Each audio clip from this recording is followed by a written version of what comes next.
Good afternoon and welcome back to Downing Street for an update on coronavirus as we enter autumn and approach winter. And I'm first going to hand over to Chris to take us through the latest data, and then we will set out how we're going to respond. Thank you, Prime Minister. Can I have the first slide, please? I think it's important to set what the Prime Minister is going to say in context. So we're just going to run through some of the recent data from the UK and from England. And we're starting off with the overall rates in terms of confirmed cases going back to April, when obviously we had very high numbers. The numbers came right down. But as you can see on this graph, the numbers are now going up, and going up really much more rapidly over the last few days. Next slide, please. It's important to think about this also in terms of the ages where this is happening. There's some very good news in this, and that's at the bottom of this graph. And what that shows is that in older people and in the younger children, the rates remain really quite flat. But in some age groups, the rates are now going up really quite sharply. At the top of this graph, we have the rates in people aged 20 to 29 in the light green, and then 30 to 39 in the yellow numbers. But what you can also see is some rapid upticks elsewhere, and in particular the light blue, which is quite a broad age band of 10 to 19. I'll come back to that number later. Next slide, please. And looking at the test positivity rate, so this is the proportion of tests done that turn out to be positive, these are following exactly the same pattern. And that's important because that makes clear this is not just because of increased testing, but this is actually a real phenomenon where the numbers of cases are going up. Next slide, please. In this slide, we have split out the various ages from 11 to 21 years old. And in the bottom two lines, what you have is people in dark blue, 11 to 14, and in the orange, 15 to 16. And in those groups, as you can see, the rates of increase have been very small indeed.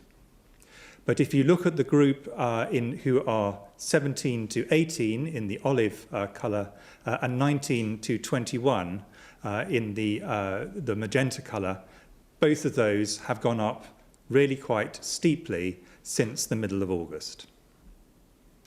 Next slide, please. And again, exactly the same pattern is seen if you see the test positivity. So this is not an effect of greater testing in these groups. Next slide, please. Importantly, we also need to look at what happens if we do nothing in this situation, or if we intervene effectively. And what we have here, and this is a slightly complicated slide, but it is important to understand the need for action, is we have three other major countries in Europe. And what we've done is we moved the timelines so that, for example, France, which is in red, and the UK, which is in blue, we've moved the timelines so that the UK's graph is brought 4 weeks forward so that it overlies the French graph. And what you can see is we're following a pattern extremely similar to what France followed. And as you can see in France, that rate has continued to go up. And the same is true in Spain. But also you can see, and this is an example from Belgium, in Belgium the same sort of graph was happening. Initially a rate went up quite sharply in the way that it has here in the UK, but then they took decisive action and at that point the rate stabilised and in fact then subsequently began to come gradually down. So this is a clear indication that if you act rapidly and decisively when these changes are happening, there is a reasonable chance or a good chance of bringing the rates back down under control. Next slide, please. So we're now moving on to an animation, and this is a graphic to show how the spread occurred through the UK over the period in which we've had coronavirus. So if we could start the graphic. And what this has is lots of hexagons, each one of them being numbers of cases. And the lighter the number, the smaller the number, and then they get darker. And these are the data for England. There would be something very similar for Scotland, Wales, and Northern Ireland. And as you can see, through March and through April, the graphs just get darker and darker across the whole country. And then as people respond to the request for social distancing, as the lockdown happens, they get lighter again across the whole country. And things are improving all the way through July and into the beginning of August. And then you start to see the numbers begin to creep up again. And this is the situation we now find ourselves in, where the darker colours, again, are increased numbers, initially relatively concentrated, but now we can see this spreading across the whole country. So this is not just in a very small number of places, this is across the country. And that is the reason why we need to go on to act. If we could end the animation at that stage, please. Thank you very much. Right, well, thank you very much, Chris. And it's clear from that very powerful graphic, that powerful slides, that we must act. And the most important thing for all of us is to remember the basics. First, wash your hands regularly and for 20 seconds. Don't get back into the old habits. Second, wear a face covering over your mouth and nose if you're in an enclosed space and in close contact with people you don't normally meet. I know wearing a face covering feels odd to some people, I understand that, but face coverings do make it harder for the virus to spread, so please wear one to protect others. Third, make space. Always stay 2 meters away from people you don't live with, or 1 meter with extra precautions like extra ventilation screens or face coverings. Fourthly, if you have COVID symptoms, get a test and self-isolate. We're now processing 1.2 million tests per week. To date, we've carried out 15.4 million antigen tests. That's more than any other country in Europe and more per head than other European countries like Germany and Spain. We're increasing our testing capacity further to meet rising demand. And you can help by only booking a test if you have a fever, a new continuous cough, or you've lost your sense of taste or smell. If you don't have those symptoms and you haven't been asked to book a test, please don't. So those are the basics: hands, face, space, and get a test if you have COVID symptoms. Since the pandemic began, we've asked you to reduce your social contact and limit your interactions with friends and family. And I know that over time, the rules have become quite complicated and confusing. We've spoken to police officers about what they need for an effective enforcement regime. And of course, we've listened to feedback from you, from the public. So we're responding, and we are simplifying and strengthening the rules, making them easier for everyone to understand and for the police to enforce. I should stress that if we are to beat the virus, then everyone at all times should limit social contact as much as possible and minimise interactions with other households. It's safer to meet outdoors, and you should keep your distance from anyone you don't live with, even if they're close friends or family. So in England, from Monday, we're introducing the rule of 6. You must not meet socially in groups of more than 6, and if you do, you will be breaking the law. This will apply in any setting, indoors or outdoors, at home or in the pub. The ban will set out in law and be set out in law, and it will be enforced by the police. And anyone breaking the rules risks being dispersed, fined, and possibly arrested. This single measure replaces both the existing ban on gatherings of more than 30 and the current guidance on allowing 2 households to meet indoors. Now you only need to remember the rule of 6. There will be some limited exemptions. For example, if a single household or support bubble is larger than 6, then obviously they can still gather. COVID-secure venues like places of worship, gyms, restaurants, hospitality venues can still hold more than 6 in total. Within those venues, however, there must not be individual groups larger than 6, and groups must not mix socially or form larger groups. Education and work settings are unaffected. COVID-secure weddings and funerals can go ahead up to a limit of 30 people, and organised sport will still be able to proceed. As we found on previous occasions, this rule of 6 will of course throw up difficult cases. For example, 2 whole households will no longer be able to meet if they would together exceed the limit of 6 people. And I'm sorry about that, and I wish that we did not have to take this step. But as your Prime Minister, I must do what is necessary to stop the spread of the virus and to save lives. And of course, we will keep the rule of 6 under constant review and only keep it in place as long as it's necessary. I also want to see, and the public wants to see, stronger enforcement of the rules which are already in place. So I've tasked the Cabinet with increasing enforcement, and I would like to thank the police, as always, and other authorities for the work they're doing to keep us all safe. In future, premises and venues where people meet socially will be legally required to request the contact details of a member of every party, record and retain these details for 21 days, and provide them to NHS Test and Trace without delay when required.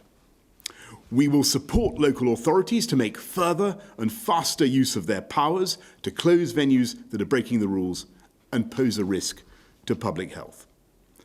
Fines will be levied against hospitality venues that fail to ensure their premises remain COVID secure. We will boost the enforcement capacity of local authorities by introducing COVID-secure marshals to help ensure social distancing in town and city centres, and by setting up a register of environmental health officers that local authorities can draw upon for support. We will simplify the passenger locator form needed for travelling to the UK and take measures to ensure these are completed and checked before departure. Border Force will step up enforcement efforts at the border to ensure arrivals are complying with the quarantine rules. We will also restrict the opening hours of premises initially in some local areas. At the present time, we must also, I'm afraid, revise plans to pilot larger audiences in venues later this month and review our intention to return audiences to stadiums and conference centres from the 1st of October. That doesn't mean we're going to scrap the programme entirely. We just have to review it and abridge it, and the Culture Secretary will say more about that shortly. I want to be absolutely clear. These measures are not another national lockdown. The whole point of them is to avoid a second national lockdown. By bearing down on social contact and improving enforcement, we can keep schools and businesses open in the knowledge that they are COVID secure. I've always said schools and colleges should only ever be shut again as a very, very last resort. As the Chief Medical Officer, Chief Scientific Advisor have said, the long-term risks to children's life chances of not going to school are very significant and far greater than the health risks now of going back to school, far, far greater. Indeed, it's been fantastic to see so many children back in school this term, and I want once again to thank all our teachers and to reassure parents, pupils that schools are safe. University terms will also begin soon. Now, opening universities is critical, again, for students' life chances, and again, the health risks to individuals are low. Of course, many university students are in the age bracket where we've seen the infection rates rise recently, as Chris was just explaining. My message to students is simple. Please, for the sake of your education, for your parents' and your grandparents' health, wash your hands, cover your face, make space, and don't socially gather in groups of more than 6 now and when term starts. Today, the Department for Education is publishing updated guidance for universities on how they can operate in a COVID-secure way, including a clear request not to send students home in the event of an outbreak, so as to avoid spreading the virus across the country. And I'm very grateful to universities for their continued cooperation and planning for the return of students. The measures I've set out today will help us control the virus, but won't on their own be enough to allow a more significant return to normality. Patrick is going to set out in a moment where we are on vaccines and treatments, but we're not there yet. And of course, there are no guarantees. So, over the summer, we've therefore been working up an alternative plan, which could allow life to return to closer to normality. And that plan is based on mass testing.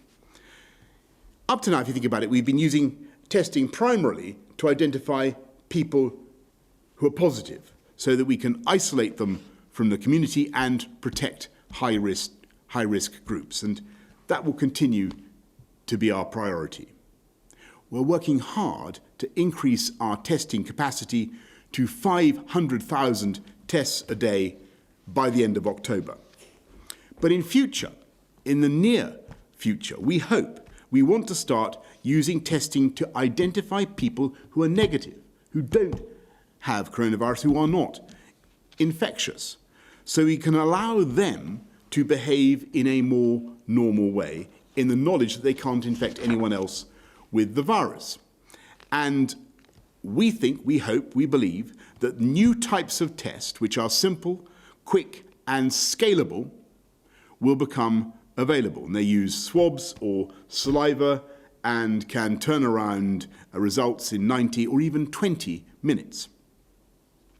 Crucially, it should be possible to deploy these tests on a far bigger scale than any country has yet achieved, literally millions of tests being processed every single day. And that level of tests would allow people to lead more normal lives without the need for social distancing. Theatres and sports venues could test an audience, all audience members one day and let in all those with a negative result, all those who are not infectious. Workplaces could be opened up to all those who test negative in the morning to behave in a way that was exactly as in the world before COVID. And those isolating because they are a contact or quarantining after travelling abroad could, after a period, be tested and released. Now, that's an ambitious agenda, but we're going to pilot this approach in Salford from next month with audiences in indoor and outdoor venues. And then we hope to go nationwide. There are a number of challenges. We need the technology to work. We need to source the necessary materials to manufacture so many tests. We need to put in place an efficient distribution network, and we need to work through the numerous logistical challenges. And as I say, we're not there yet. And I should repeat that as we manage this period of high demand, it is especially important, I repeat this, that if individuals don't have symptoms and have not been specifically advised to take a test, they should not be coming forward before a test, because they could be taking a test away from someone who really needs it. Our plan, this moonshot that I'm describing, will require a giant collaborative effort from government, from business, from public health professionals, scientists, logistics experts, and many, many more. Work is underway now, and we will get on at pace until we get there, round the clock. We're hopeful this approach will be widespread by the spring, and if everything comes together, it may be possible, even for some of the most difficult sectors like the theatres, to have life much closer to normal before Christmas. As I said before, all this progress is contingent on continued scientific advances, and though we're hopeful, I cannot 100% guarantee that those advances will be made, and that is why it's so important that we take these tough measures now. I believe that we will continue to drive this virus down and that we will beat this virus before too long. So, let's work together. Let's follow the rules. Meet in groups of no more than 6. Wash your hands, cover your face, make space. Thank you. I'll now hand over to Patrick, who will set out the latest on vaccines and treatments, and then we'll go to questions from the public and from the media. Thank you, Prime Minister. Good afternoon. Vaccines and drug treatments are going to be a very important part of how we eventually get on top of this virus. And I want to just update you on where things are. So there are something like 200 vaccine projects across the world. 8 of those are in phase 3 clinical trials. That means they're in the last stage of clinical trials, and I'll say a word more about that in just a minute. Some of those clinical trials will read out this year, many next year, so we start to get some indication, hopefully before the end of the year, of vaccines that do work and have the right safety profile.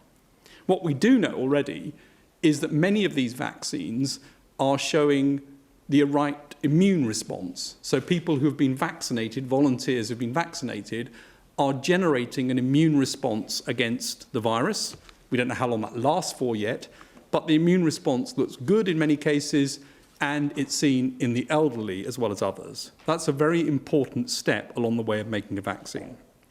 In the UK, the Vaccines Task Force has made sure that of the vaccines that are more advanced, 6 of those will be available.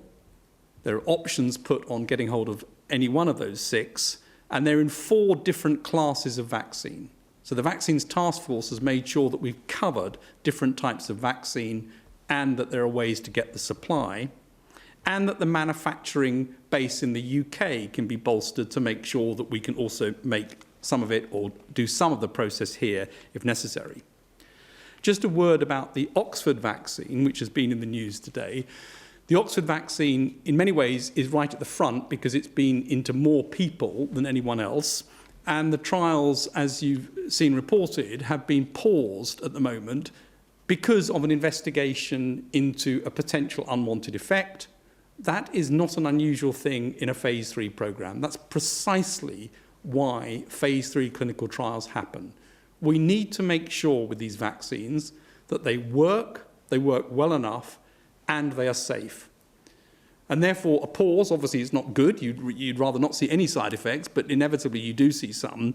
And it's sensible to look at that very seriously and understand what's going on. So I think you should expect in some of the other trials that you will see situations where things are paused and then restarted. And of course, we need to find out whether these vaccines are safe. That is the critical importance of doing these studies and why it's wrong, as many of the manufacturers have said just this week, it's wrong to just jump over those stages and approve a vaccine on hope. You have to do it on evidence. So vaccines are progressing. Some will read out this year in terms of efficacy and safety.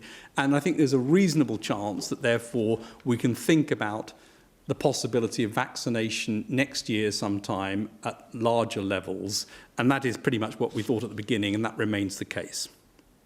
So some optimism on vaccines. On therapeutics, There are over 500 different medicines being looked at across the world. It's worth saying that the recovery trial, which is the trial that was run in the UK, remains the largest trial of COVID in the world with over 12,000 people. It was very, very important during the first wave of this epidemic to show what didn't work. And it showed that hydroxychloroquine doesn't work in hospitalised patients. And it showed that the combination of HIV treatments, which people thought might work, didn't work in the hospitalised patients. But what it also showed, which is an incredibly important part of improving the care of patients with COVID who end up in hospital, is that dexamethasone, a steroid, very easily available, inexpensive, widely available across the world, works very effectively for patients in hospital who require oxygen and cause something like a 25% reduction in death. So we know that steroids work. The WHO have endorsed the use of steroids now in those patients. And doctors across the world, and in the UK, of course, are working out better ways of treating patients in hospital. There will be other such drugs coming along that impact the disease, whether that's to modify hospitalised care or whether it's to prevent infection with antivirals, which are now being tried, and specific anti-coronavirus drugs are now being developed.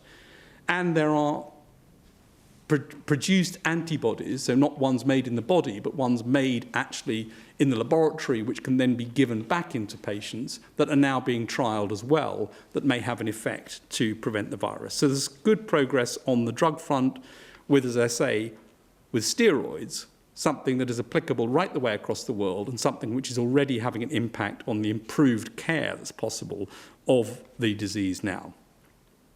So both vaccines and therapeutics, positive news, but a long way to go. It's very important that as we go into winter and we get more infections, and I think that's inevitable that we will see more infections, that we run clinical trials in the UK to get answers to questions. We shouldn't just guess what works, we need to test, and therefore all of us, any of us that is unfortunate enough to catch it, it's important that we volunteer to be in clinical trials so we get the answer to these questions as soon as we can. Thank you. Brilliant, thanks very much, Patrick. Let's go to questions from members of the public. Jamie from Ayrshire. I work in a day centre for people who have learning disabilities, and my workplace cannot be reopened at the present time. Will the furlough scheme be extended for those of us who cannot return to work due to the nature of their jobs? Well, thank you very much, Jamie. I think what I can certainly say to you is that we are going to continue to do everything we possibly can to support those who can't work in the way that they want to. I think one of the difficulties with the furlough scheme, if we extend it more widely, is that you're just keeping people in suspended animation when really we want people to get back to work if they possibly can in a COVID secure way. But jobs such as yours should certainly be supported and protected. And I will look at the issue of daycare centres and why exactly it is that you can't return to work in the way that you want to, and ensure that you get the support that you need. Can we go to Michael from Birmingham? Michael from Birmingham asks, I understand education is important, also that children are least at risk of serious illness. But what provisions are in place or are being put in place for children in school with vulnerable parents and the fast rising cases around the UK? Well, Michael, you're asking, I think I'll ask Chris and Patrick also to say something about it, but this is the crucial thing, because at the moment, yes, it is true that we are seeing transmission amongst this particular group of young people, mainly 17 to 21-year-olds. What we don't want to see is transmission to their parents and to their grandparents. At the moment, as you will have seen from the graphs we saw earlier, thankfully, we're not seeing that much transmission in schools. I think I'm right in saying. But clearly, where there are particularly vulnerable parents, where there are parents who are at risk, because of their own circumstances, they should take special precautions, whether through shielding or otherwise, and steps should be taken to ensure that if there is an outbreak in the school concerned, if there is a threat from kids to those parents, then action should be taken immediately in that school. But Chris, do you want to comment on what's going on in schools? And well, the only thing I'd add, Prime Minister, is that if at the moment the rates are still very low, if there were to be a change in that, were there to be a much broader increase in rates, including of school-aged children, I think that the current policies would have to be looked at again, as in many other areas. But at this point, the rates in schools are very low. There will be some school outbreaks, but that's the current situation. Thank you very much. Thanks, Michael and Jamie. Let's go to Laura Koonsberg of the BBC. Thank you very much, Prime Minister. You've admitted today the advice has been confusing. So why should the public listen to you today? For the last few weeks, you've been telling people to go back to work, to go and eat out, and suddenly you're putting limits on people's lives again. And if I could ask Professor Whitty and Sir Patrick, how long do you think these new restrictions will need to be in place? Well, thanks very much, Laura. Well, first of all, we're dealing with a pandemic that has evolved over many months, and in that period, we've been responding to the disease in its various phases, and it still remains true, by the way, that we want people to be confident to go back to work in a COVID secure way, and of course we want pupils to be back in school. That's a priority. And as I said earlier on, we want university students to feel secure to go back to COVID secure universities. So the whole objective of what we're doing is to allow all that to continue. And that's why what we're doing today, and I make no bones about it, is to clarify, to simplify, to intensify the message, and for everybody to understand the rule of six. Everybody's heard of the figure of six before, 6 people outdoors, but we now want to intensify that message. Don't gather in social groups of more than 6 indoors or outdoors, and this will be legally enforced. And the reason that we're doing this, as I said earlier on, is to prevent another wholesale national lockdown of the kind that we had in March. That's the objective. Shall I answer the Yes, second please, question, go on. Prime Minister. Everybody, I think, in the country will know, and it's been widely reported, that the period over autumn and winter, which is the period when all respiratory viruses have an advantage because people crowd together, more things are done indoors, amongst other reasons, is going to be difficult. So the period between now and spring is going to be difficult because this is a respiratory virus. I think in terms of the existing restrictions, people should see this as the next block of time. That may not last for many months, but it's very unlikely to be just over in 2 or 3 weeks. So I think that there's a block of time, and at that point, we will collectively, as a nation, have to look again at where things are and work out what are the right things to do. So people shouldn't just see this as a very short-term thing. They should see it over the next period. But I think putting an exact time on it, I think, is very difficult. Thanks, Laura. Robert Peston, ITV. Unmute, Robert.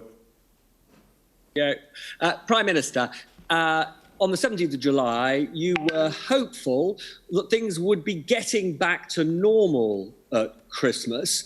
We've today announced very significant restrictions on our ability to socialise. Chris Whitty has just said these are going to go on, certainly not for weeks, probably months. Is Christmas now effectively cancelled?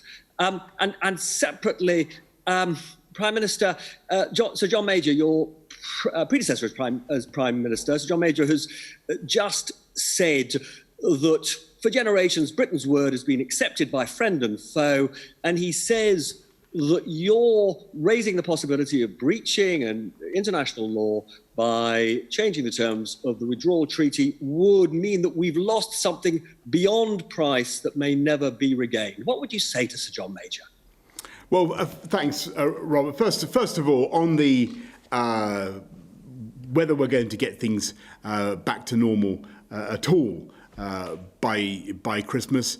I'm still hopeful, as I've said before, that in many ways we could be able to get some aspects of our lives back to normal by Christmas. And I talked just now about how you could do that through that moonshot of daily testing. Everybody gets a pregnancy-style test, a rapid turnaround test in the morning. 15 minutes later, you know whether you're infectious or not. You may not know whether you're infected or not, but you know whether you're infectious or not. And that gives you a kind of passport, a laissez-passer, a freedom to mingle with everybody else who is similarly not infectious in a way that is currently impossible. And you might be able to do that in the theatres, in cinemas, at sporting venues, and so on, in places of work. That's the opportunity, and we're aiming for that, Robert. We're driving for that. As I've said just now, we cannot be 100% sure that we can deliver that in its entirety. But what I do think we can do, if we can follow the whatever happens, if we can follow the guidance strictly, if we follow the rule of 6, then what we can certainly do is get on with controlling this virus. I think we've got a very good chance of controlling the current upturn in the numbers of infections, and continue with the most important thing, which is the openings up of the economy that we've seen since June the 1st, since the July the 4th openings, continue with school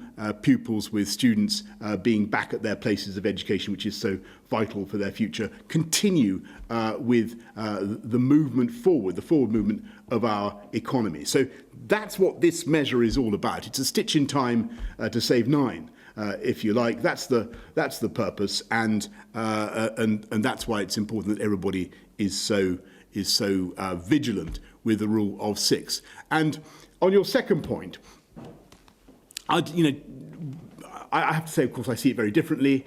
I see the risk that certain, I think, extreme interpretations of the treaty might place to the peace process in Northern Ireland, to the Good Friday Agreement. Nobody wants to see a barrier down the Irish Sea. So what we're doing, which I think would be very, very injurious, so what we're doing is putting a safety net beneath which things cannot go wrong to protect peace and protect the settlement in our United Kingdom. And that is the purpose of what we're doing. I'm going to go next to Beth Rigby of Sky News. Thank you, Prime Minister. Just to follow up on Robert's question, on July the 17th, your exact words were that you should be able to review outstanding restrictions and allow a more significant return to normality from November at the earliest, possibly in time for Christmas. Can I just be clear? Are you now saying that without that mass testing regime coming off between then and now, people watching this should accept that they're going to have smaller gatherings of family at Christmas and they're not going to be able to have a big party that perhaps they would have been hoping for? And Professor Whitty, just to ask you, when I asked you a while back about your biggest regret at the beginning of this pandemic, you talked about the importance of mass testing. Now the Director of Testing, Sarah J. Marsh, has apologised to people unable to get a test because of lab processing issues being, at her words, a critical pinch point. How worried are you that the testing system is already under strain before we've even hit the winter? OK, I'll hand over to Patrick in a second, but Beth, look, thanks for that. I think the honest answer to your question, it is just too early to say. We've got two big projects that we're backing. The first is the change in public behaviour that we hope to see through the announcements that we're making today, through the rule of 6, for the plan to drive down the current increase by changing our behaviour back again by adhering to the rule of 6 very strictly. That we hope will work. We're also hoping, as I said, that the moonshot approach will work, and that we'll be able to deliver a mass testing, lateral flow type mass mass testing that will give people the freedom pass, the laissez-passer, the knowledge that they are not infectious and can hang out with other people who are not infectious in a sort of pre-COVID way. Now that's a very ambitious plan, but we're working on it very, very hard and very fast, as you can imagine.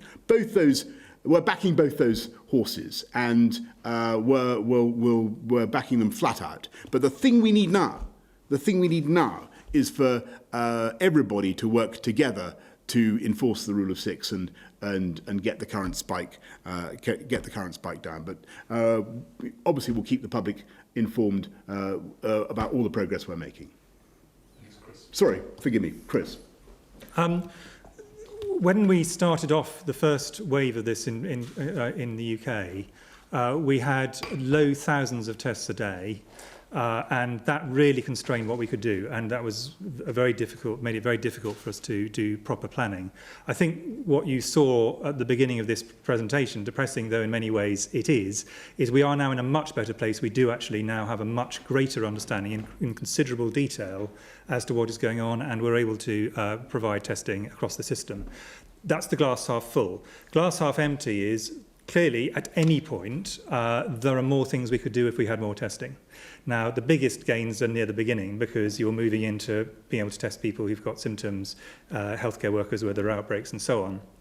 But there are still constraints, and that's one of the reasons it's important. As with very, very many other things in the NHS, this is no different, that it's critical that those who do need to be tested, in particular people with symptoms or ones where people have, situations where people have been told to, for a variety of reasons, social care working, for example, get tested. But it is also important that people who really don't have a clear clinical indication currently don't, because we do still have constraints, and I think that's what this is demonstrating. If we get more testing, every significant uplift of testing we get, we can do more things. And one of the things that I hear quite often when I hear kind of debates in the public is people will say, well, can't you test for this and can't you test for that? And the answer is, well, let's get the testing capacity first and then work out what we're going to do with it. And at any given level of capacity, you can do more things that actually open up more parts of the system. And the Prime Minister gave an idea about what you could do if you had a really large, in a sense, huge change in testing, if the technology was there to do that. So I think we have to be honest with ourselves that we're in a much better place than we were, but there are still constraints, and those constraints are not just magically going to disappear, and the demand on testing has increased, outpacing at certain points our increase in testing, and that may happen for a little while, I think. Thanks very much, Chris, and thanks a lot, Beth. Gordon Rayner of the Daily Telegraph. Thank you, Prime Minister. Can I ask you, do you feel comfortable making it illegal for grandparents in large families to meet their grandchildren, potentially for months, when they might argue that those measures should be targeted at young people who, as we've just heard, are primarily responsible for the increase in infections? And can I just ask the scientific advisors, have you decided the exact criteria for lifting the restrictions and allowing families to meet again? Well, Gordon, of course, the answer is, of course, I don't feel comfortable about it. It breaks my heart to have to insist on these restrictions upon individuals, upon families, grandparents. Nobody wants to do this. Nobody in government conceivably wants to. This is not something that we seek. The trouble is that the people who think that they can take responsibility for their own health and take their own risk are, I'm afraid, misunderstanding the situation. And perhaps I'll ask Chris and Patrick to comment on this. It's not just the risk to yourself, alas, but you can be, at any age, you can be a vehicle, a vector for the disease.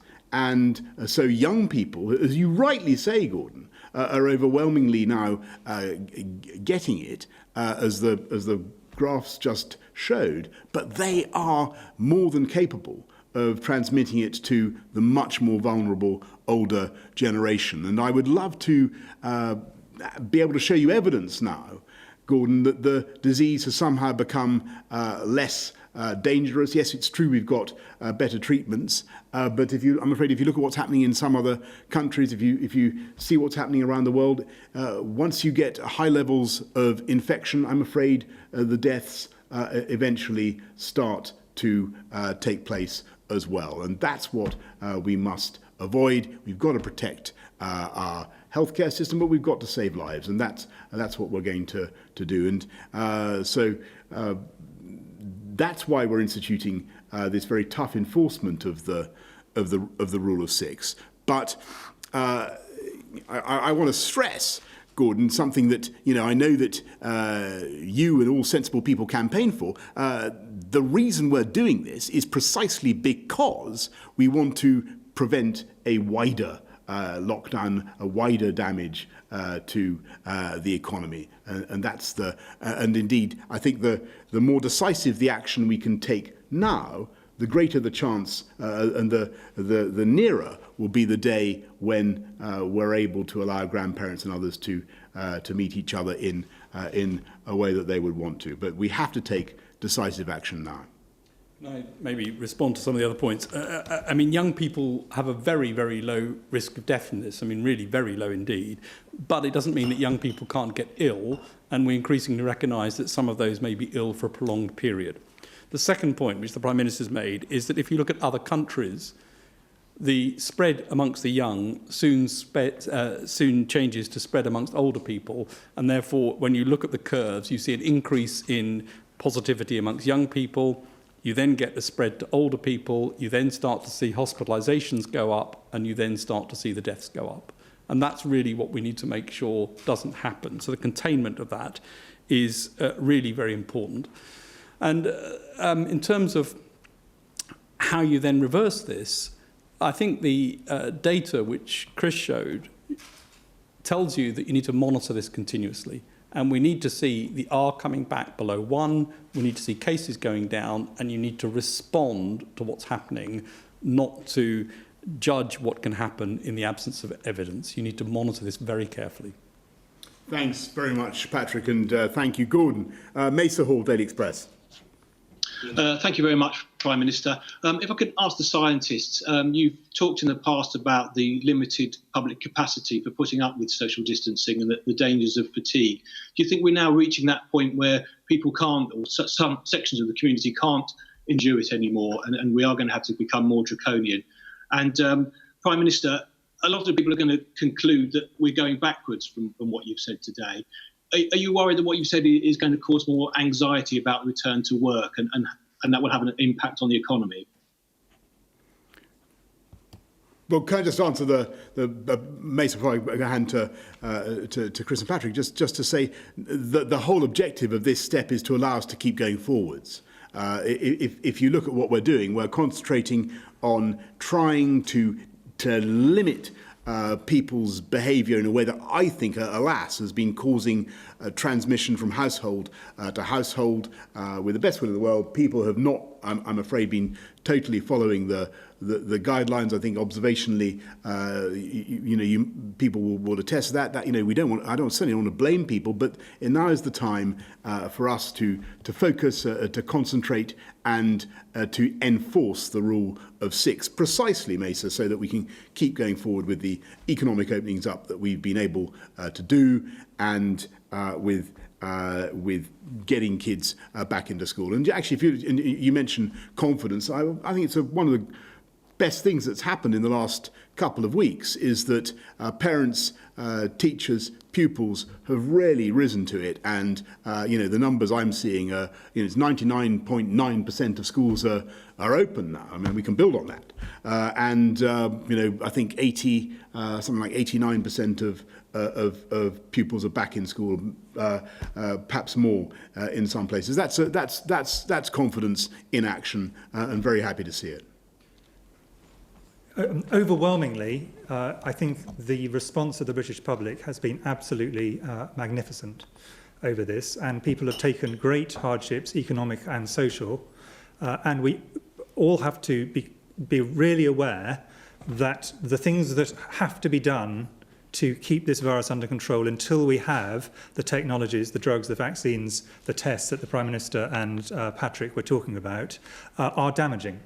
They are socially damaging in the ways that people talked about, for example, meeting up with grandparents. They're clearly economically damaging, and they're damaging to other areas of health, other bits of the NHS, which is something I obviously care about very deeply. But we have to do them because the alternative is worse. The alternative is an overwhelmed system and all the things that go with it that I think people were clear about early on. And what we as a society, all of us, are trying to do is do the minimum that has to be done so that we minimise the damage, but enough that things don't go out of control. And what was clear in the last little while is things had started to go out of control, and therefore we need to do more. But I don't see any evidence that the British people cannot endure. What the British people want to understand is why this is happening, and that we are trying to make sure that we're doing the minimum necessary and not going further than we have to. But at this point, the graphs are going up, but you can't argue with those numbers. Yeah, and I think, Chris, it's thanks to the resolve and the collective action of the British people that we've been able to achieve what we have and get the virus down and the numbers of deaths down in the way that we did over the last few months. And all we're saying now is, let's focus, let's look at the rule of six, enforce it, and turn this curve down as well. Thanks, mate. So Hugo Guy of the Eye. Prime Minister, your new curbs on social gathering are another blow for the travel industry. With that in mind, are you hoping to use your moonshot testing plan to change, reduce or remove the quarantine requirements at the border? And on the moonshot plans, can I just ask Professor Whitty and Sir Patrick, is the technology behind that reliable? Has it been tested somewhere else? Are we confident that this is a plan that can work sometime in the relatively near future? Look, Hugo, the measures we're announcing today are certainly not intended to be cause any extra burdens for the travel industry, and I really appreciate the difficulties that industry has been going through. The aviation sector is of colossal importance to our country. I think we have the third biggest aviation sector anywhere in the world. We want to get people flying as fast and efficiently as we can. And yes, of course, Hugo, we're going to look at all the ways we possibly can with new technology, with better testing to liberate people to fly in the way that they want to. That's an absolute priority for the government. So do you want me to do it, Patrick? Well, I'm happy to go, then you want to come in, Chris. I mean, on the testing, some of the increase in testing you can do with established technologies, and that's known, so that's a sort of scaling problem. Some of them, we don't yet know that they work, so things like lateral flow tests are not yet being used widely. They're not been validated. There are prototypes which look as though they have some effect, but they've got to be tested properly. And so there are, as always with technologies, unknowns, and we would be completely wrong to assume that this is a slam dunk that can definitely happen. I think this needs to be tested carefully. Yeah, and just to add to that, the underlying technology is used for other diseases in terms of diagnosis, so it's not a complete wild guess. This is something that's building on very established principles. My own view is that I think it's likely we will have tests of this sort at some point in the not too distant future, but that not too distant future covers quite a wide time range. And I think it's important that what we don't do is pin ourselves to a date and say by this time this will be achieved, because that is not the way science moves. We do have to, as Patrick says, be absolutely sure that these tests work and that they work at scale. And that's what we will need to be trying to develop over the next period. Thanks very much, Chris. Well, look, I mean, a very important dose of realism and common sense, but we remain extremely ambitious about the whole programme, and I do think that a lot of progress can be made in a short time, and you've seen the progress that has already been made in the therapies and the whole testing operation. Thank you all very much for watching or listening. I hope everybody gets the message. It's very simple. It remains hands, face, make space, get a test if you have symptoms, but enforce now, observe and enforce that rule of 6, socialise in gatherings of no more than 6, outside or inside, and that's the way I think we'll beat the current outbreak. Thank you very much. Thank you. The Prime Minister bringing to an end this Downing Street briefing, joined there by his advisers, of course. We used to have these on a daily basis, didn't we, earlier in the during the lockdown days, but now these briefings few and far between. But of course, he...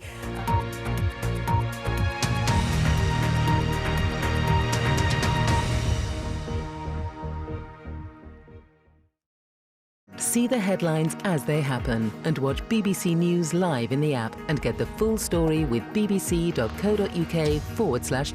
Follow the story for all the latest with BBC News.